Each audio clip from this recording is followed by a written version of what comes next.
Morning children, today I am going to teach you a new chapter in history. The name of the chapter is the Mughal Empire. Ruling a large territory as Indian subcontinent with such diversity of people and culture was an extremely difficult task for any ruler to accomplish in the Middle Ages. किसी king के लिए बहुत बड़ी large territory को control करना जिसमें different culture के लोग रहते हो, डिफरेंट टाइप ऑफ पीपल रहते हो, ये मिडिल एज में बहुत मुश्किल काम था। तो जो मुग़ल जो थे उन्होंने अपना अम्पायर इतना बड़ा अम्पायर बनाया था कि वो ऑलमोस्ट पूरे सब कॉन्टिनेंट को कवर करता था। उनका जो स्टाइल ऑफ गवर्नेंस था या स्ट्रक्चर ऑफ एडमिनिस्ट्रेशन था वो इतना इफ़ेक्टिव था कि जो आने वाले जो रूलर्स थे उन्होंने भी उसको अपनाया। Now we move to next page. Who were the Mughals? The Mughals were descendants of two great lineages of rulers. तो मुगल्स थे वो डिसेंडेंट्स थे दो महान डायनेस्टीज़ के। From their mother side they were descendants of Genghis Khan the ruler of central Asia. तो mother की side से वो गेंजिस खान के डिसेंडेंट्स थे who was the ruler of central Asia. और from their father side they were the descendants of Timur who was the ruler of Turkey, Iran and Iraq. Now we move to next page. Mughals military campaign. Babur was the first Mughal emperor in India. In 1526, he defeated Ibrahim Lodi in the first battle of Panipat and established Mughal empire. तो Babar India का first Mughal emperor था। 1526 में उसने इब्राहिम लोदी को first battle of Panipat में हराया और Mughal empire establish किया। After Babar's death Humayun occupied the throne. He was defeated by Sher Shah Suri in the Battle of Chausa and was forced to flee to Iran. अब बाबर की डेथ के बाद हुमायूं ने थ्रोन को ऑक्यूपाई किया, लेकिन कुछ टाइम बाद शेर शाह सूरी ने उसको बैटल ऑफ चौसा में हराया, उसको फिर यहाँ से ईरान भागना पड़ा। अब शेर शाह सूरी की डेथ के बाद उसने जो मुग़ल एम्पायर का जो थ्रोन है उसको रीगेन किया, लेकिन वो ज़्यादा दिन तक जिंदा नहीं रह पाया। Now we move to Akbar. Now Akbar was only 13 years old when he occupied the throne.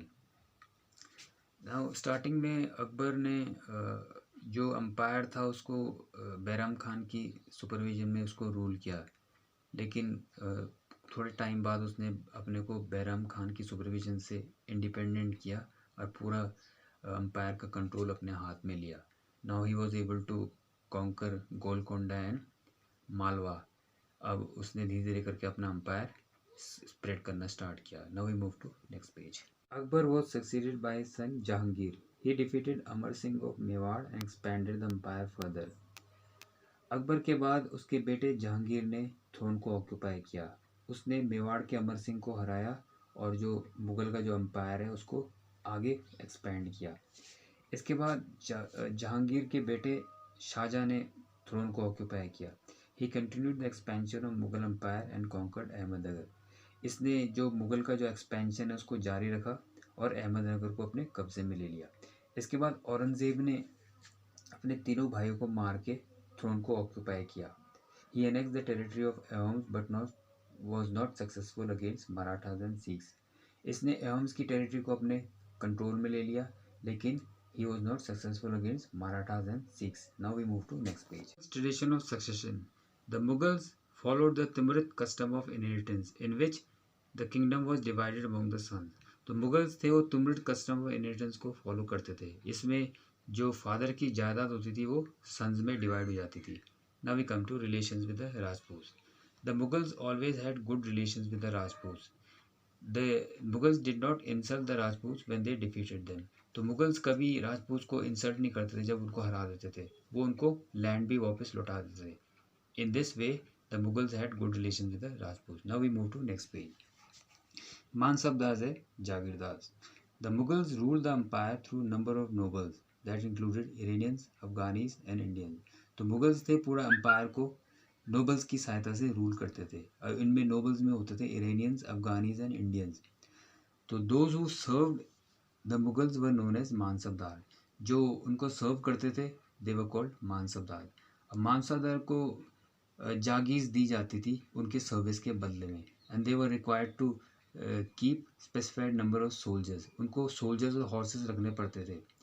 Now they collected their salaries from the revenue they collected from the jagir. तो उनको वो जिस जागीर पे रहते थे वहाँ से वो रेवेन्यू कलेक्ट करते थे in the form of salary. Now we move to next page. Zamindar. The Mughals collected taxes from peasants through middleman which they called zamindar. तो जो मुगल्स थे वो टैक्सेस कलेक्ट करते थे फार्मर्स से, और ये करते थे थ्रू मिडलमैन, जिसे उस टाइम पे वो ज़मींदार कहा करते थे। Now we move to next page. कई बार जो ज़मींदार होते थे ये इतने पावरफुल हो जाते थे कि they started rebelling against the Mughal. Now we move to next paragraph. Akbar's policy. Abul Fazal wrote about Akbar's rule in his book Akbarnama. Abul Fazal ने अपनी एक बुक लिखी थी अकबरनामा। इसमें इसने अकबर के रूल के बारे में लिखा था। इसने इसमें एक्सप्लेन किया था कि अम्पायर को प्रोविंसेस में डिवाइड किया गया था और जिसको रूल करता था subedar. The subedar was assisted by number of officers. They were called diwan, bakhshi, kotwal and faujdar. Now we move to next paragraph. Akbar started a new religion known as Din Ilahi और Sulh i Kul. It included the elements from different religion. Akbar ने एक नया religion start किया था, उसका नाम था सुली कुल और दीन इलाही। अब इसमें डिफरेंट रिलीजन्स के आइडियाज़ शामिल थे, लेकिन इसको ज़्यादातर लोगों ने फॉलो नहीं किया। Now we move to next page. Mughal empire in the 17th century. The Mughal rule was economically very prosperous but there was wide gap between rich and poor. तो मुगल रूल था वो बहुत प्रॉस्परस था, बहुत रिच था, लेकिन उस टाइम पे गरीब और अमीर के बीच में बहुत बड़ा गैप था।